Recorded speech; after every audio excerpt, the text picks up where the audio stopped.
ಅದಕ್ಕೂ ಸಿಕ್ಕಾಕೊಂಡಿದ್ವಿ. ಉಪೇಂದ್ರ ಅವರ ಮೊದಲನೇ ಚಿತ್ರ ಅರ್ಲೆ ನನ್ ಮಗದಲ್ಲೂ ಇದೆ, ಡಮ್ ಡಮ್ ಡಗಾರ್ ಡಗಾರ್ ಡಮ್ ಡಮ್ ಡಗಾರ್ ಡಗಾರ್ ಅಂತ ಹೇಳಿ.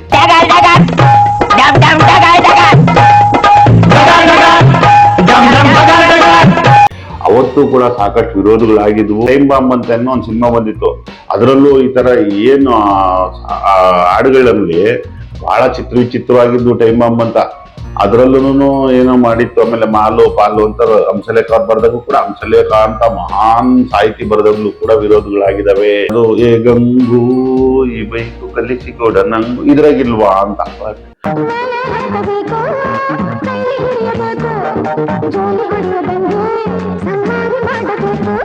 ಅದರಲ್ಲಿ ಅವ್ರು ಚಿತ್ರೀಕರಿಸಿರುವಂತ ವಿಧಾನವೇ ಬೇರೆ. ನಾನು ಅವಾಗ್ಲೇನೆ ಹೇಳಿದ್ನಲ್ವಾ, ಇವತ್ತಿನಷ್ಟು ವೇಗ ಇರಲಿಲ್ಲ.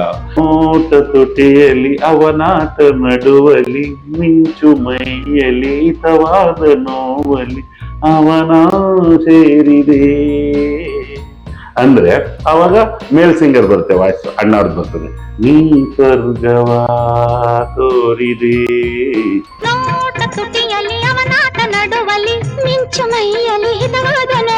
ನೀ ಸ್ವರ್ಗವ ತೋರಿದೆ. ಎಂತ ಶೃಂಗಾರವಾದ ಹಾಡು. ಅದೇ ರೀತಿ ಹಂಸಲೇಖ ಅವ್ರು ಬರೆದು ಏನ್ ಕಡಿಮೆ ಬರೀತಾರ ಹಂಸಲೇಖ ಅವರು. ಸೀರೆ ಅಂಚನು ನೀಡಮ್ಮ, ಸೆರಗು ಅಲ್ಲ ನೆರಿಗೆ ತುದಿಯೂ ಬೇಕಮ್ಮ, ತಲೆಗೆ ಆಸರೆ ಬೇಕಮ್ಮ, ಅತಿಯದಲ್ಲ ಬಳ್ಳಿಗೆ ಹೋಲುವ ದಿಂಬಮ್ಮ. ಹಿಂಗೆ ಹೇಳ್ತಾ ಹೋದ್ರೆ 1000 ಸಾಂಗ್ ಇದಾವೆ. ಇದ್ರಲ್ಲೆಲ್ಲಾನು ಅಶ್ಲೀಲ ಹುಡ್ಕೊಂಡ್ ಕೂತ್ಕೊಂಡ್ರೆ ಸಾಹಿತ್ಯ ಬರೆಯಕ್ಕೆ ಆಗಲ್ಲ. ಆದ್ಮೇಲೆ ನಾನು ರಾಜಘಾಟ ರವಿ ಕಳೆದ ಒಂದು ವಾರದಿಂದ ಕರ್ನಾಟಕದಲ್ಲಿ ಟ್ರೆಂಡಿಂಗ್ ಅಲ್ಲಿ ಏನಾದ್ರು ಇದೆ ಅಂದ್ರೆ ಅದು ಗ್ರೇಟ್ ಡೈರೆಕ್ಟರ್. ಯಾವಾಗ್ಲೂ ಇಂಥದ್ದೇನಾನ ತಂಟೆ ತಕರಾರು ಮಾಡುವಂಥದ್ದು, ಒಂದು ವಿವಾದವನ್ನು ಹುಟ್ಟಾಕೋದು, ಅದರ ಮೂಲಕನೇ ಹೆಸರು ಮಾಡ್ಕೊಳ್ಳೋಂಥದ್ದನ್ನ ಮಾಡುವಂತ ಡೈರೆಕ್ಟರ್ ಪ್ರೇಮ್ ಅವ್ರದ್ದು ಸಾಹಿತ್ಯ, KD ಚಿತ್ರದ ಸಾಹಿತ್ಯ. ಬಹಳಷ್ಟು ಜನ ಇದ್ರ ಬಗ್ಗೆ ಕೇಳ್ತಾನೆ ಇದ್ರು, ಮಾತಾಡ್ಲಿಲ್ಲ, ಹೇಳಲಿಲ್ಲ, ಏನಾಗಿದೆ ಅಂತ. ಇದು ಹಿಂದೆ ಅಲ್ವಾ ಬಂದಿಲ್ವಾ, ಇದು ಹೊಸದ, ಈ ತರ ಎಲ್ಲ ಆಗಿಲ್ವಾ? ಇಲ್ಲ, ಸಾಕಷ್ಟು ಆಗಿದಾವೆ, ಸಾಕಷ್ಟು ಸಾಹಿತ್ಯ ಇದೆ. ಆದರೆ ನಮ್ಗೆ ಒಂದು ವಿಚಾರವನ್ನ ನೀವು ಮೊದಲು ಮನಗಾಣ್ಬೇಕು. ಕಾಮುಕನೇ ಬೇರೆ, ರಸಿಕನೇ ಬೇರೆ. ರಸಿಕತೆ ಕಾಮುಕತೆ ಎರಡು ಒಂದೇ ಅಲ್ಲ. ಅಶ್ಲೀಲನೇ ಬೇರೆ, ಶೃಂಗಾರವೇ ಬೇರೆ. ಶೃಂಗಾರಕ್ಕೂ ಅಶ್ಲೀಲಕ್ಕೂ ತೆಳುವಾದ ಪರದೆ ಇದೆ. ಆ ತೆಳುವಾದ ಪರದೆಯನ್ನ ಅರ್ಥ ಮಾಡ್ಕೊಂಡಾಗ ಮಾತ್ರ ನಮ್ಗೆ ಆ ವ್ಯತ್ಯಾಸ ಗೊತ್ತಾಗ್ತದೆ. ಹಿಂದೆ ಯಾವ್ದು ಬಂದೇ ಇಲ್ವಾ, ಇದೆಲ್ಲ ಇವತ್ತು ಪ್ರೇಮ್ ಮಾತ್ರ ಬರ್ದಿದ್ದ? ಇಲ್ಲ, ಹಲವಾರು ನೀವೆಲ್ಲಾರು ನೋಡಿದ್ರು, ಯಾವ ಕಾಲದಿಂದ ನೋಡಿದ್ರು ಸಿನಿಮಾ ಅಂತ ಏನ್ ಪ್ರಾರಂಭ ಆಗೈತೆ, ಅದಕ್ಕೆ ಮುಂಚೆ ರಂಗಭೂಮಿ ಅಂತ ಹೋದ್ರು ಕೂಡ ಈ ಶೃಂಗಾರಗಳು ಇದ್ದೇ ಇದಾವೆ. ಬಟ್ ಆಯಾ ಭಾಗದಲ್ಲಿ ಎಷ್ಟು ಒಂದು ಇತಿಮಿತಿಯಲ್ಲಿ ಆ ಮಿತಿಯನ್ನ ದಾಟಬಾರ್ದು. ನೀವು ಹಂಗ್ ನೋಡಿದ್ರೆ, ನಾನು ಹಲವಾರು ಬಾರಿ ನೋಡಿದ್ರಿ. ಶೃಂಗಾರ ಅಂತ ಹೆಂಗಿರ್ತದೆ ಅಂದ್ರೆ ನೋಡಿ, ನೀವು ಹಂಸಲೇಖ ಅವ್ರು ನೋಡ್ಬೇಕು. ಪ್ರೀಸತ್ತಪ್ಪನ ಏನೋ ಸಿನಿಮಾ ರವಿಚಂದ್ರನ್ ಅವ್ರದ್ದು. ಎಂತ ಸಾಹಿತ್ಯ ಬರೆದಿದ್ದಾರೆ ಹಂಸಲೇಖ ಅಂದ್ರೆ ಅದು ಶೃಂಗಾರ.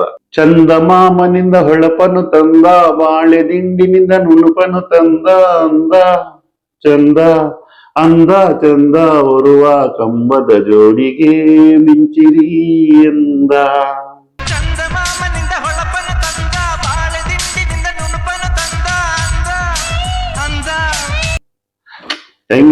ಹೆಂಗೆ ನೀವು ಅದನ್ನ ಅರ್ಥ ಮಾಡ್ಕೊಳ್ಳಿ.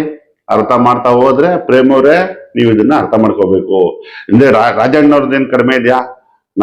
ನಾನು ಹಿಂದೆನೂ ಕೂಡ ಹೇಳಿದ್ದೀನಿ, ಆಕಾಶವಾಣಿಯಲ್ಲಿ ಪ್ರಸಾರ ಆಗ್ಬಾರ್ದು, ಆಕಾಶವಾಣಿಯಲ್ಲಿ ನಿರ್ಬಂಧ ವಿಧಿಸಿದ ಮೊದಲನೇ ಗೀತೆನೆ ದ ಗ್ರೇಟ್ ನಮ್ಮ ಅಣ್ಣ ಡಾಕ್ಟರ್ ರಾಜಣ್ಣ ಅವ್ರದ್ದು. ಅದು ಕೇಳಿದ್ರೆ ನಿಮ್ಗೆ ವಿಸ್ಮಯ ಅನ್ಸ್ಬೋದು ಸ್ನೇಹಿತರೆ. ಬಬ್ರೋಹನ ಚಿತ್ರದ ಅದು ಶಿವಶಂಕರ್ ಅವ್ರು ಬರೆದಂತ ಆರಾಧಿಸುವೆ ಮದನಾರಿ ಆದರಿಸು ನೀ ದಯ ತೋರಿ, ಆರಾಧಿಸುವೆ ಮದನಾರಿ ಆರಾಧಿಸುವೆ ಮದನಾರಿ ಆದರಿಸು ನೀ ದಯ ತೋರಿ. ಈ ಗೀತೆ ಬ್ಯಾನ್ ಆಗಿತ್ತು ಅಂದ್ರೆ ನೀವು ನಂಬ್ತೀರಾ? ಕನ್ನಡದಲ್ಲಿ ನಿರ್ಬಂಧ ವಿಧಿಸಿದ, ಆಕಾಶವಾಣಿಯಲ್ಲಿ ಪ್ರಸಾರ ಮಾಡಬಾರ್ದು ಅಂತ ಹೇಳಿದ ಮೊದಲನೇ ಗೀತೆ ಇದೇ ಬಬ್ರೋಹನ ಚಿತ್ರದ್ದು. ಅದೇ ರೀತಿ ನಾವು ಯುವಕರಾಗಿದ್ದಂತ ಸಂದರ್ಭದಲ್ಲಿ ತ್ರಿದೇವ್ ಅಂತ ಒಂದು ಸಿನಿಮಾ ಬಂದಿತ್ತು. ಓಯ್ ಓಯ್ ಓ ಏ ಓ ವಾ ಅಂತ ಪ್ರಾರಂಭ ಆಗ್ತಾ ಇತ್ತು ಆ ಗೀತೆ. ಆವಾಗ್ಲೂ ಕೂಡ ಅದು ಗೀತೆನ ಬರೀ ಇಷ್ಟೇ, ಇನ್ನೇನು ಮುಂದಕ್ಕೆ ಆಮೇಲೆ ಸಾಹಿತ್ಯ ಬರೀ ಓ ಏ ಓ ಇದನ್ನೇ ಇಟ್ಕೊಂಡು ಕಾಲೇಜುಗಳ ಮುಂದೆ ಹೆಣ್ಮಕ್ಳನ್ನ ರೇಗಿಸ್ತಾ ಇದ್ರು ಹುಡುಗರು. ಇದನ್ನ ಸಾರ್ವಜನಿಕವಾಗಿ ಆಡಬಾರ್ದು ಅಂತ ಹೇಳಿ ಬ್ಯಾನ್ ಆಗಿತ್ತು.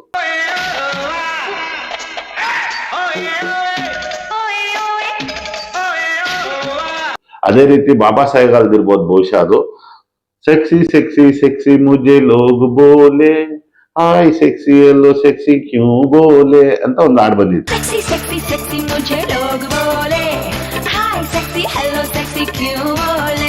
ಅದನ್ನ ಕೂಡ ಬ್ಯಾನ್ ಮಾಡಿದ್ರು. ಹೀಗೆ ಬ್ಯಾನ್ ಮಾಡಿರುವಂತ ಇತಿಹಾಸ ದೊಡ್ಡದಿದೆ. ಪ್ರೇಮ್ ಅವರೇ, ನಿಮ್ಮದ್ ವಿಚಾರ ಯಾಕೆ ಇಷ್ಟು ದೊಡ್ಡದಾಗ್ತಾ ಇದೆ?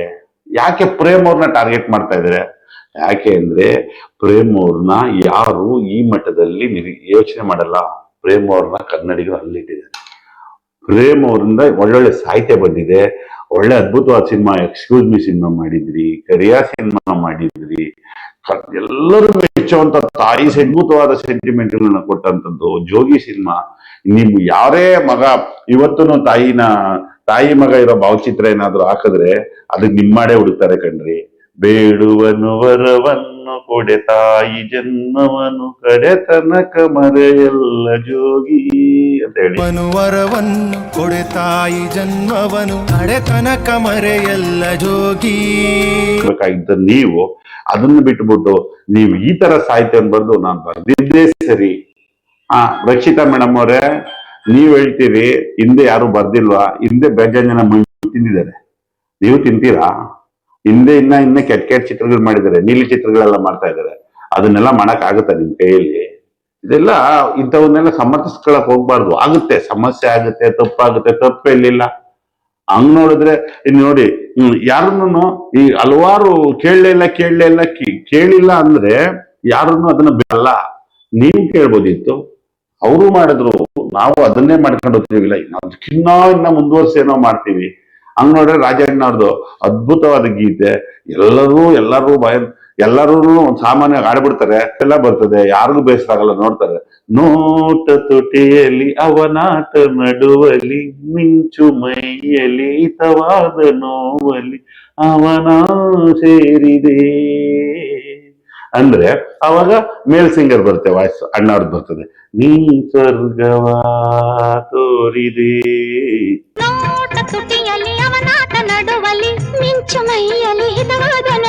ನೀ ಸ್ವರ್ಗವಾ ತೋರಿದೆ.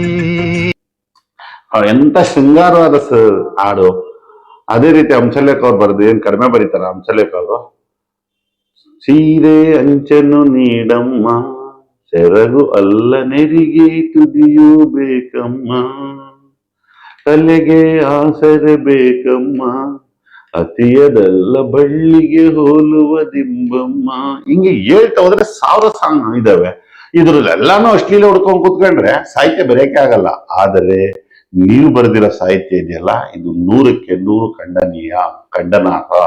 ನೀವು ಯಾರೋ ಏನೋ ಮಾಡ್ಬಿಟ್ರು, ಆತರ ಸಾಹಿತ್ಯ ಬರೆದು ಹೆಸರು ಮಾಡಿದ್ರು ಇಲ್ವೋ, ಆತರ ಸಾಹಿತ್ಯ ಬರೆದ್ಬಿಟ್ಟು ಕಾಸು ಮಾಡಿದ್ರು ನಾನು ಮಾಡ್ತೀನಿ ಅಂತ ಹೋದ್ರೆ ಅದು ಎಂದಿಗೂ ಸಾಧ್ಯವಿಲ್ಲ. ಬಹುಶಃ ಪ್ರೇಮ್ ಅವರೇ, ನೀವು ಖಾಲಿಯಾಗಿದ್ದೀರಿ. ನನಗನ್ಸುತ್ತೆ ನೀವು ಖಾಲಿಯಾಗಿದ್ದೀರಿ. ನೀವು ಸತತ ಸೋಲುಗಳಿಂದ ಇಂಥ ಗಿಮಿಕ್ಗಳು ಮಾಡಿನೇ ಸೋಲು ನಿಮ್ಮನ್ನ ಆವರಿಸ್ಕೊಂಡಿದೆ. ಹೊಸದಾಗಿ ಬೇರೆ ಯೋಚನೆ ಮಾಡ್ಬೋದಿತ್ತು ನೀವು. ಈ ಸೋಲು, ಈ ನೋವು, ಈ ಹತಾಶೆ ನಿಮ್ಮನ್ನ ಈ ಮಟ್ಟಕ್ಕೆ ತಂದಿರ್ಬೋದು. ಆದ್ರೂ ನಿಮ್ಮ ಒಳಗಡೆ ಇನ್ನಷ್ಟು ಅಧ್ಯಯನ ಮಾಡಿ, ಇನ್ನಷ್ಟು ಹೊಸತನವನ್ನು ಹುಡುಕಿ, ಇನ್ನಷ್ಟು ಕ್ರಿಯಾಶೀಲತೆಯಿಂದ ಕೆಲಸ ಮಾಡಿ, ಖಂಡಿತ ನಿಮ್ಗೆ ಒಂದು ಒಳ್ಳೆ ಗೆಲುವು ಸಿಗ್ತದೆ. ನಿಮ್ಗೊಂದು ಗೆಲುವು ಬೇಕಾಗಿದೆ, ಅದನ್ನು ಕನ್ನಡಿಗರಾಗಿ ಎಲ್ಲರಿಗೂ ಗೊತ್ತಿದೆ.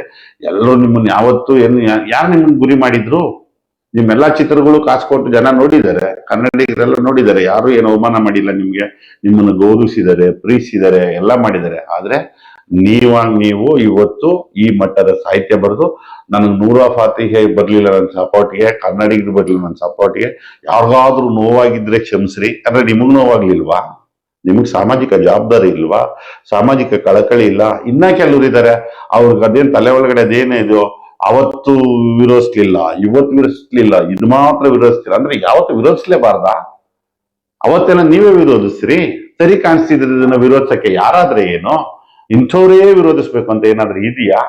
ನೀವೇ ವಿರೋಧಿಸ್ರಿ. ಏನಾದ್ರೂ ಸಮಸ್ಯೆ ಕಾಣಿಸಿದಾಗ ಅದನ್ನ ಬಿಟ್ಬಿಟ್ಟು ಅದನ್ನ ವಿರೋಧಿಸ್ಲಿಲ್ಲ ಅದಕ್ಕೆ ಇದನ್ನು ವಿರೋಧಿಸಬಾರ್ದು ಅನ್ನೋಂಥ ವಾದ ಇದೆಯಲ್ಲ, ಇಲ್ಲ ಅವ್ರು ಮಾಡಿದಾಗ ಕೇಳಲಿಲ್ಲ ನಾನ್ ಮಾಡ್ದಾಗ ಕೇಳಬಾರ್ದು ಅನ್ನೋದು, ಇದೆಲ್ಲ ಸರಿಯಲ್ಲ.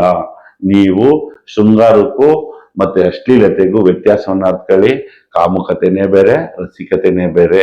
ಹಾಗಾಗಿ ಕನ್ನಡಿಗರು ಯಾವಾಗ್ಲೂ ರಸಿಕತೆಯನ್ನ ಒಪ್ಕೊಂಡಿದ್ದಾರೆ. ಇನ್ನ ಕೆಲವರು ಇನ್ನಷ್ಟು ಕೆಚ್ಚಡವಾಗಿ ಸಿನಿಮಾ ಮಾಡಿದಾಗೂ ಅದ್ ನೋಡ್ಕೊಂಡು ಅದನ್ನ ಅಲ್ಲಿಗೆ ಬಿಟ್ಬಿಟ್ಟಿದ್ದಾರೆ, ಅದು ಹಾಳಾಗೋಗ್ಲಿ ಅಂತ. ಬಟ್ ನಿಮ್ ಸಾಹಿತ್ಯ ಇದು ಸರಿಯಾದ ಸಾಹಿತ್ಯ ಅಲ್ಲ, ಇದು ಸಾಹಿತ್ಯದ ಪ್ರಕಾರನೂ ಅಲ್ಲ. ಒಳ್ಳೆ ಸಾಹಿತ್ಯ ಬರೀರಿ, ಒಳ್ಳೆ ಸಿನಿಮಾ ಮಾಡ್ರಿ. ಕನ್ನಡಿಗ ನಮ್ಮ ಧ್ರುವ ಸರ್ಜಾ ಅಂತ ಒಳ್ಳೆ ನಟನ ಇಟ್ಕೊಂಡಿದ್ದೀರಿ, ಒಳ್ಳೆ ಬ್ಯಾನರ್ ಅಲ್ಲಿ ಕೆಲಸ ಮಾಡ್ತಾ ಇದ್ದೀರಿ. ನಿಮ್ ಚಿತ್ರ ಯಶಸ್ವಿ ಆಗ್ಲಿ, ಗೆಲ್ಲಲಿ. ನಾವು ಕೂಡ ಬಂದು ನೋಡಿ ಹರಿಸ್ತೀವಿ. ಕಾಲದಿಂದ ಕಾಲಕ್ಕೆ ಸಾಕಷ್ಟು ಸಿನಿಮಾಗಳು ಬಂದಿದ್ದಾವೆ, ವಿವಾದಕ್ಕೂ ಸಿಕ್ಕಾಕೊಂಡಿದ್ದಾವೆ. ಉಪೇಂದ್ರ ಅವರ ಮೊದಲನೇ ಚಿತ್ರ ತರ್ಲೆ ನನ್ ಮಗದಲ್ಲೂ ಇದೆ, ಡಮ್ ಡಮ್ ಡಗಾರ್ ಡಗಾರ್, ಡಮ್ ಡಮ್ ಡಗಾರ್ ಡಗಾರ್ ಅಂತ ಹೇಳಿ.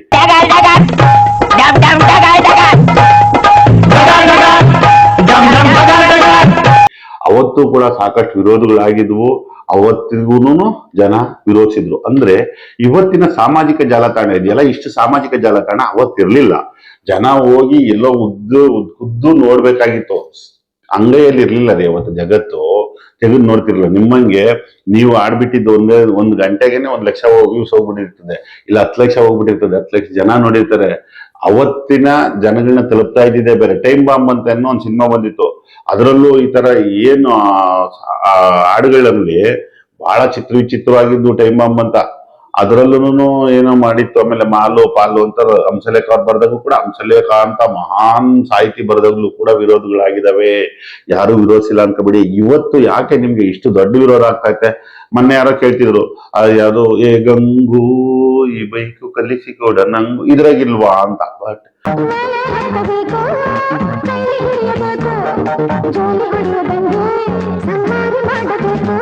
ಅದರಲ್ಲಿ ಅವ್ರು ಚಿತ್ರೀಕರಿಸಿರುವಂತ ವಿಧಾನವೇ ಬೇರೆ. ನಾನು ಅವಾಗ್ಲೇನೆ ಹೇಳಿದ್ನಲ್ವಾ, ಇವತ್ತಿನಷ್ಟು ವೇಗ ಇರ್ಲಿಲ್ಲ, ಜನಗಳನ್ನ ಅಷ್ಟು ವೇಗ ಆಗಿ ತಲುಪಕ್ಕಾಗ್ತಾ ಇರ್ಲಿಲ್ಲ. ನೀವಿನ್ನ ಸಿನಿಮಾನೇ ಬಿಟ್ಟಿಲ್ಲ, ಅವಾಗ್ಲೇ 10 ಲಕ್ಷ ಜನ ನೋಡಿರ್ತಾರೆ, 20 ಲಕ್ಷ ಜನ ನೋಡಿರ್ತಾರೆ. ಈ ವ್ಯೂಸ್ ಇದು ಹೋಗ್ತದೆ, ಜನಗಳ ಬಾಯಿಂದ ಬಾಯಿಗೆ ಹೋಗ್ತದೆ. ಚಿಕ್ಕ ಮಕ್ಳು ಕೈಯಲ್ಲಿ ಫೋನ್ ಇರ್ತದೆ, ಚಿಕ್ಕ ಮಕ್ಳು ಮರಿಯೆಲ್ಲ ಕೂತಿದ್ದಾಗ ಸಡನ್ ಆಗಿ ನಿಮ್ ಮಾಡಿ ಬಂದ್ಬಿಡ್ತದೆ. ಆವಾಗ ಈ ಹಾಡಿನ ಅರ್ಥ ದ್ವಂದ್ವಾರ್ಥ ಇರೋದು ಸತ್ಯ, ಅಷ್ಟಿದೆ ಇದು ಸತ್ಯ. ಯಾರು ಎಲ್ಲವನ್ನು ವಿರೋಧಿಸಿಲ್ಲ ಅನ್ನುವಂಥದ್ದು ಸುಳ್ಳು. ಎಲ್ಲಾನು ವಿರೋಧಿಸಿದ್ದಾರೆ. ವಿರೋಧಿಸಿಲ್ಲ ಅಂದ್ರೆ ನೀವು ವಿರೋಧಿಸ್ರಿ, ನೀವು ಪ್ರಜ್ಞಾವಂತರಾಗ್ರಿ. ಅಕಸ್ಮಾತ್ ವಿರೋಧಿಸಿಲ್ಲ ಅಂದ್ರೆ ನೀವು ವಿರೋಧಿಸ್ರಿ. ಇನ್ನು ಮುಂದೆ ಇಂಥದ್ದೇ ಹಾಡನ್ನ ಯಾರು ಪ್ರೇಮ್ನ ಟಾರ್ಗೆಟ್ ಮಾಡಿದ್ರೆ ಅಂತ ನನಗಂತೂ ಅನ್ಸಿಲ್ಲ. ಈ ಹಾಡಲ್ಲಿ ದ್ವಂದ್ವಾರ್ಥ ಇರೋದು ನಿಜನೇ, ಅಶ್ಲೀಲತೆ ತಾಂಡವಾಡ್ತಾ ಇರೋದು ನಿಜನೇ. ಅದನ್ನು ಒಪ್ಕೋಬೇಕು. ಸಮಾಜಕ್ಕೆ ನೀವು ಒಳ್ಳೆ ಸಂದೇಶವನ್ನು ಕೊಡ್ಬೇಕು. ಜನನೂ ಅಷ್ಟೇ, ಏನಾನು ಸಮಸ್ಯೆ ಆಗಿದೆ ಅಂದ್ರೆ ನೀವು ವಿರೋಧಿಸ್ರಿ. ಇಂಥ ಹಾಡುಗಳನ್ನ ನಿರ್ಬಂಧ ಮಾಡೋಂಥ ಕೆಲಸ ಆಗ್ಲೇಬೇಕು. ಇದು ಸಮಾಜಕ್ಕೆ ಆರೋಗ್ಯವಂತ ಸಮಾಜದ ಒಂದು ಲಕ್ಷಣ. ಹಾಗಾಗಿ ವಿರೋಧಿಸಿದ್ದಾರೆ. ಇದನ್ನ ನೀವು ನಿಮ್ ಒಳಗಡೆ ತಿಳ್ಕೊಂಡು ನೀವು ಬದಲಾವಣೆ ಮಾಡ್ಕೊಂಡು ಸರ್ ಮಾಡ್ಕೊಳ್ಳಿ.